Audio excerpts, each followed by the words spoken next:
드림스탁 나우 시간입니다. 전반적으로 견고한 고용시장 저희가 확인을 했습니다. 카시카리 미니애폴리스 총재는 이미 고용 지표를 어느 정도 예측했던 걸까요? 올해 진짜 금리 인하 없을 수 있겠다라는 생각이 조금씩 들기 시작했는데요. 그 시장 상황 함께 전문가 통해서 알아보도록 하겠습니다. 오늘 함께 해주실 분은 아테나 자산관리자문 이민호 대표입니다. 대표님 안녕하세요. 안녕하십니까? 저희가 기다리던 고용 지표가 발표가 됐고요. 강력한 고용이 연준이 올해 금리 인하 기조를 방해할 수 있다라는 우려감이 생긴 것 같습니다. 발표 직후에 증시도 약세를 보이는 것 같고 국채 금리도 10년물이 급등세를 보이네요. 네. 지금 말씀하신 대로 강한 고용이 나오자마자 시장이 좀 바로 반응하는 모습을 보였습니다. 네, 일자리가 39개월 연속 증가를 했죠. 이게 경기가 좋다 이런 얘기가 나오면서 바로 시장이 예민하게 반응하는 모습 어제에 이어서 오늘까지 보이고 있습니다. 네, 하나씩 다 이제 말씀을 좀 드리자면 시간당 평균 임금이 전월에 0.2 그리고 예상은 0.3% 증가하는 거였다가 그 예상하고 비슷하게 전월 대비해서 시간당 평균 임금은 0.3% 증가를 했습니다. 근데 이제 가장 중요하게 볼 수 있는 것 중에 하나가 비농업 부분에서 고용 지수가 얼마나 늘었나, 이제 일자리가 얼마나 늘었나 하는 건데 예상은 21만 2천 건이 늘어나는 거였는데 실제로는 30만 3천 건이 늘어났어요. 이게 39개월 연속 일자리가 늘어났으니까 비농업 부분에서 이렇게 일자리가 많이 늘어난다는 건 상업 부분, 서비스 부분에서 일자리가 많이 늘었다 이렇게 볼 수 있는 거고 이건 굉장히 경제 활동이 활발하다 이렇게 볼 수 있겠고 또 주목할 만한 부분은 실업률이 4%에 가까워지고 있다. 이 부분을 시장에서는 좋게 바라봤었는데 다시 3.8%로 내려가고 있습니다. 이 내용이 발표되자마자 이제 S&P, 다우, 나스닥 선물 모두 다 빠지는 모습을 보였는데 제가 바로 확인을 좀 해보니까 빠지는 모습을 보이자마자 이게 10여 분 만에 다시 반등하는 모습을 보였습니다. 이게 그럴 줄 알았다 이렇게 나오는 것 같은데 이렇게 된다 그러면 시장에서는 닐카시카리 이 미니애폴리스 총재 그 연준은행의 총재가 얘기한 것처럼 그럴 줄 알았다. 이거 쉽게 꺼지지 않을 것 같다. 이렇게 기대를 한 것 같아요. 보통 이제 은행의 이 경제에서 얘기하는 그 라스트 마일 2%에 가장 근접한 그 인플레이션 목표에 도달하는 게 가장 힘들다고 얘기하는데 역시 쉽지 않다. 이거 확인한 거라고 볼 수가 있겠고 이렇다 보니까 아무래도 시장은 이거를 접고 다른 부분에 있어서 기대를 해야 되지 않을까 이렇게 생각을 해볼 수도 있겠습니다. 저희가 고용지표 확인을 했고요. 고용지표 이후에 다음 주 나올 CPI도 중요성이 크거든요. 우리가 주목해봐야 할 남은 이슈들이 뭐가 있을까요? 일단 주목을 해봐야 될 게 지금 여기 CPI에 영향을 많이 미쳤던 게 그동안 이제 가장 컸던 거는 이제 그 부분이었겠죠. 우리가 이제 시장에서 얘기했던 것, 주거 부분, 그 부분이 이제 남은 마지막 부분이었었는데 사실 주거 부분에 대한 부분은 이제 임금이 인상되면서 같이 동반되는 모습을 보였는데 결과적으로는 이렇게 임금이 인상되고 일자리가 활성화된다 그러면 이거 꺼지지 않을 것이다. 이런 부분이 좀 있을 것 같습니다. 결과적으로 CPI 부분에서 많이 상승했던 부분은 보험료라든지 자동차 수리 부분 그리고 이 주거비 부분이었는데 이거 결코 내려가지 않을 것 같은 그런 예상을 좀 해볼 수 있겠죠. 네, 유가도 사실 걱정이거든요. 예. 계속해서 고공행진하고 있는데 유가 상황은 현재 어떤지 대표님 여쭤보고 싶습니다. 네, 유가가 굉장히 오랜만에 90불을 넘었습니다. 사실 그게 이제 이스라엘하고 이란 문제가 대부분의 국가가 이란산 원유를 쓰지 않고 또 이스라엘은 또 원유를 수출하는 국가 아님에도 불구하고 중동에서 이렇게 위기감이 고조되면 사실 그 호르무즈 해협을 통과하는 그게 어렵다 이렇게 생각이 되면 될수록 유가에 대한 그 불안감 같은 게 올라오면서 사실 거기에 투기 수요도 붙게 되기 마련입니다. 그렇다 보니까 이제 오펙 플러스가 200만 배럴 감산하겠다 6월까지 이런 거 말고도 거기에 투기 수요가 더 붙게 돼서 아무래도 지금까지 올라왔던 그 추세가 더 올라갈 가능성이 좀 있다고 보고요. 100불까지 올라가는 건 좀 쉽지 않겠지만 그 WTI 원유가 87달러 그리고 브렌트유가 90불이 넘었는데 여기서 더 상승할 가능성이 있겠고 이거 결과적으로는 인플레이션에 영향을 줄 수밖에 없겠죠. 네, 유가 인플레이션에 영향을 주는 요인이 될 수 있는 만큼 저희가 눈여겨봐야 될 것 같습니다. 어제 장 보면요. 장 마감 2시간을 남겨두고 갑자기 급락하기 시작을 했거든요. 빅테크는 뭐 그나마 버텨주긴 했는데 반도체에서 차익 매도가 많이 나왔고요. 지정학적인 우려 때문이라고 하기에는 에너지 종목 주가가 많이 오르지는 못했습니다. 대표님 좀 구체적으로 어떤 특징들이 있었는지 살펴보도록 할까요? 네, 일단 심리적인 부분을 무시할 수가 없을 것 같습니다. 뭐 그동안 많이 올랐던 거에 대해서 차익 실현이 가장 컸다고 좀 볼 수가 있겠고요. 여기서 좀 쉬어가자 하는 부분이 좀 가장 컸다고 볼 수가 있겠습니다. 일단 뭐 여기서 쉬어가자 하는 부분이 반영된 걸로 제가 국채금리랑 같이 연동해서 좀 말씀을 좀 드릴 수가 있겠는데 앞에서도 그 지원원께서 말씀하신 거랑 좀 이어서 말씀을 좀 드리자면 제가 10년물 국채금리 표를 하나 가져왔는데요. 작년에 우리가 이제 산타 랠리가 좀 일찍 왔다, 뭐 같이 방송하면서 말씀드렸는데 산타 랠리가 아니고 사실 돌아보면 이게 추수감사절 랠리, 땡스기빙 랠리였다 이렇게 볼 수가 있겠는데 사실 10월 말부터죠. 11월 달부터 굉장히 랠리가 굉장히 세게 왔었는데 이 앞에 표를 하나 띄워주셔서 같이 보게 되면 10년물 국채금리 사실 뭐 이제 기준금리랑 같이 연동되는 거는 2년물 단기금리라고 볼 수가 있는데 10년물은 사실 이제 심리적 반영이 굉장히 많이 되는 거라고 볼 수가 있겠는데 10월 달부터 금리가 급격하게 내려가는 그걸 보실 수가 있겠습니다. 금리가 급격하게 내려가는 때부터 사실상 랠리가 좀 시작이 됐고 이게 결과적으로 올 초에 우리나라 증시까지 영향을 좀 줬는데 이게 내려가다가 연초부터 뭐 정체 구간을 좀 들어가더니 4월 달 들어서는 이제 올라가는 그런 모습을 좀 보이고 있습니다. 결과적으로는 이게 이렇게 올라가게 된다 그러면 4.5% 터치하게 되면 결과적으로 랠리의 끝이 다가오는 거 아닌가, 랠리가 멈추게 되는 거 아닌가 이렇게 좀 볼 수가 있겠습니다. 이게 심리적인 부분에 굉장히 크게 작용을 했고 뭐 어저께 AMD나 아니면 뭐 브로드컴이나 엔비디아 같이 대형 이제 반도체 부분에서 가장 큰 종목들에도 영향을 미쳐서 전반적으로 시장이 크게 급등락하는 거, 뭐 장 초반엔 1% 올랐다가 장 후반엔 1% 하락하는 굉장히 큰 급등락의 모습을 보이지 않았나 이렇게 좀 생각해 볼 수 있겠습니다. 다행히 오늘 10년물 국채금리 4.5는 넘기지 않고 있고요. 4.392%에 머물러주고 있습니다. 국내 증시로 돌아가 보면은 하락하려고 하면은 하락 요인 제가 앞서서 오프닝에 뭐 10가지 이상 찾을 수 있다. 사실 재료를 어떻게 요리하느냐에 따라 다르다라고 말씀을 드렸었는데 국내 증시 오늘 이렇게 하락한 요인들은 뭐가 있었을까요? 네, 말씀하신 대로 뭐 요인들을 찾자면 뭐 여러 가지 찾을 수 있겠죠. 사실 삼성전자 1분기 잠정 실적 나왔을 때만 하더라도 장전에 뭐 지금 동시효과 주문을 내야 뭐 장후반에 먹을 수 있다 뭐 이런 얘기들도 막 나오고 그랬었는데 사실 삼성전자의 호실적에도 불구하고 그렇게 주가는 탄력을 받지 못했습니다. 이게 뭐 첫 번째로는 미국 시장이 어저께 좋지 못했던 뭐 이제 기준금리 인하 가능성이 낮다. 그리고 또 중동발 지정학적 리스크가 커졌다. 이런 것도 좀 있겠지만 이제 수급 상황이 가장 큰 영향을 받았다고 볼 수가 있겠습니다.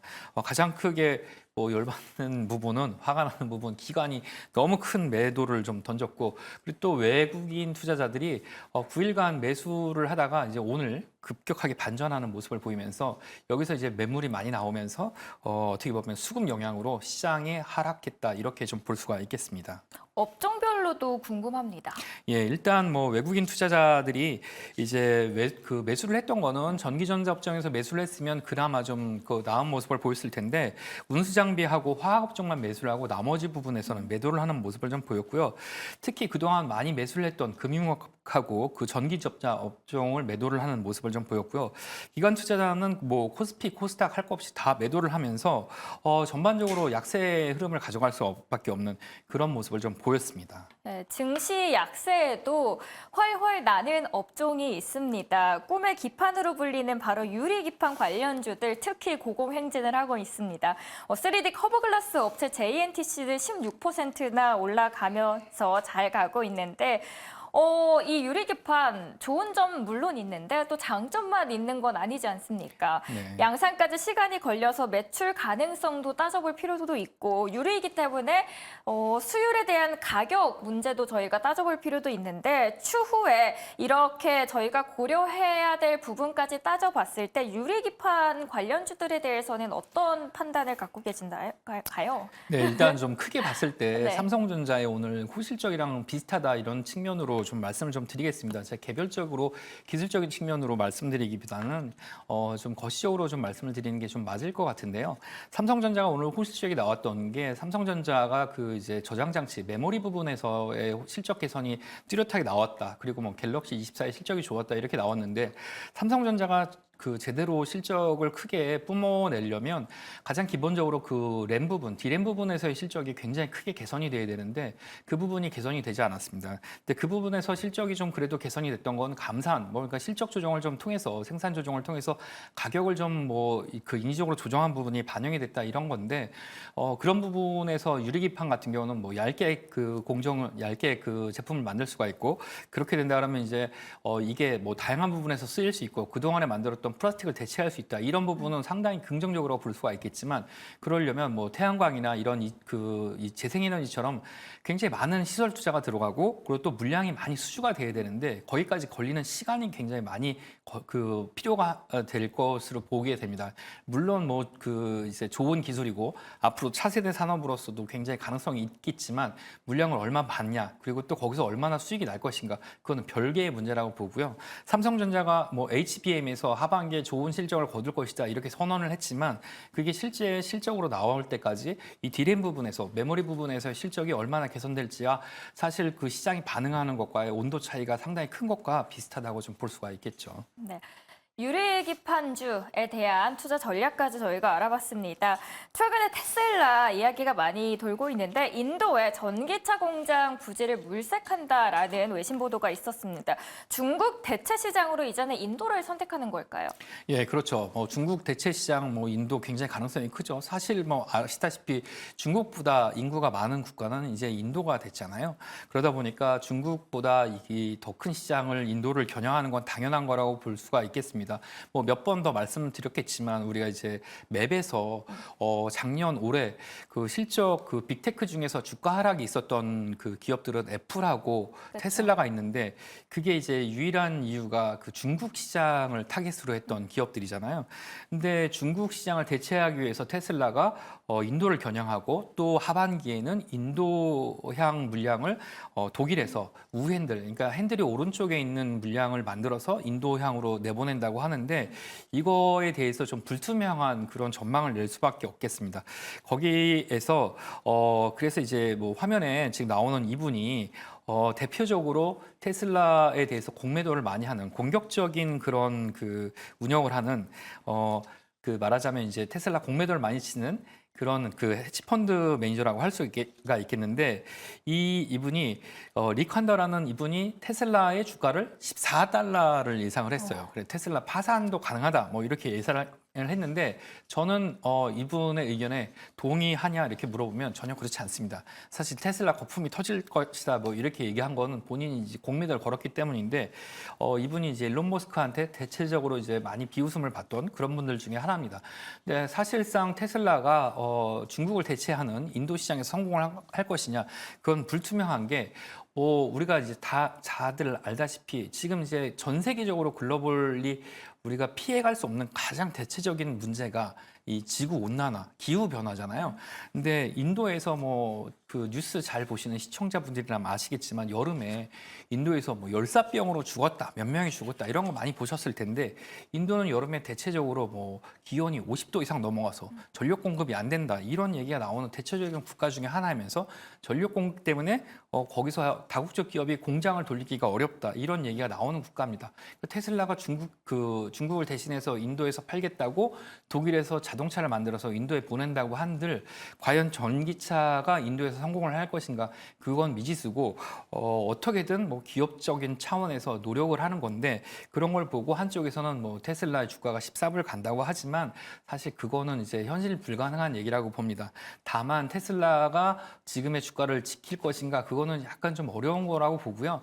중간중간 반등을 하는 기술적 반등의 가능성이 있지만 테슬라가 예전에 뭐 지금 뭐 나오고 있는 뭐 300불 뭐 이상의 가능성을 가지고 있는가 그걸 회복하는 건 좀 어렵고 JP모건을 비롯해서 다른 뭐 이제 여러 월가의 다른 그 투자 기관이 2,000불 뭐 얘기하고 뭐 캐시우드가 다시 뭐 그 뭐 몇천 불 간다고 얘기하는데 그거 뭐 가능성이 있습니다. 언젠가는.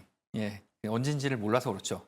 하여튼 그 14불 가는 것도 그 불가능하지만 테슬라 주가가 다시 반등해서 뭐 고가에 300불 이상 가는 것도 상당히 어렵다. 그래서 올해까지는 아무래도 지금 주가의 흐름을 가면서 계절적 반등을 하면서 좀 눌리는 모습 그렇게 기대해 볼 수 있겠다. 이렇게 말씀드릴 수 있겠습니다. 네. 저희 테슬라에 대해서 알아봤고요. 요즘 미국에서는 밈주식도 활기를 피고 있습니다.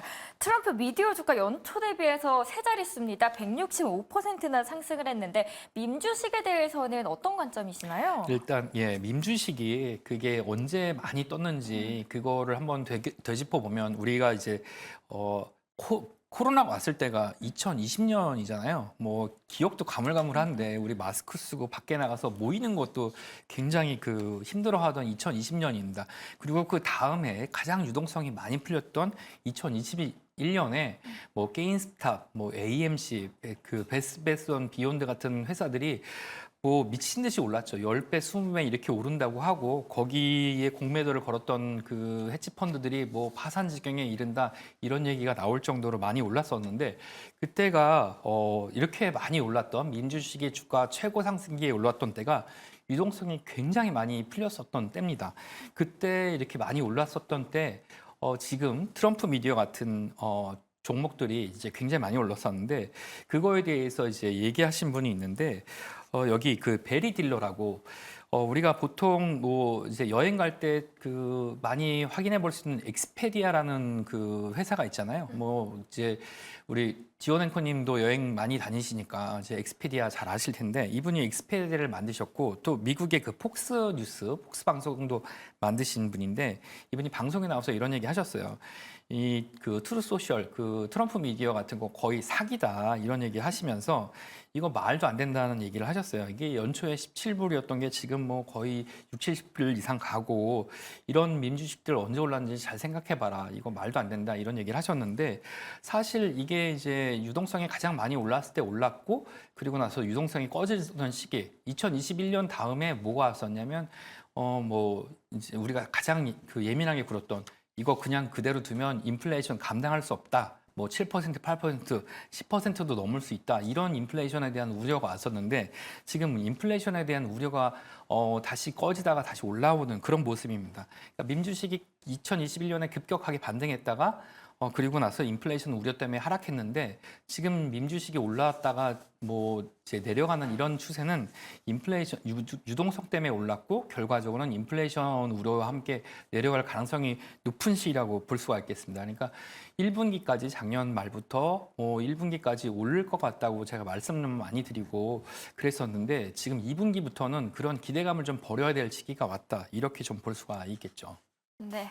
오늘 미국 증시부터 국내 증시까지 전반적인 시장에 대한 이야기 함께 해주셨습니다. 이민우 대표님 이만 보내드리도록 하겠습니다. 수고하셨습니다. 감사합니다.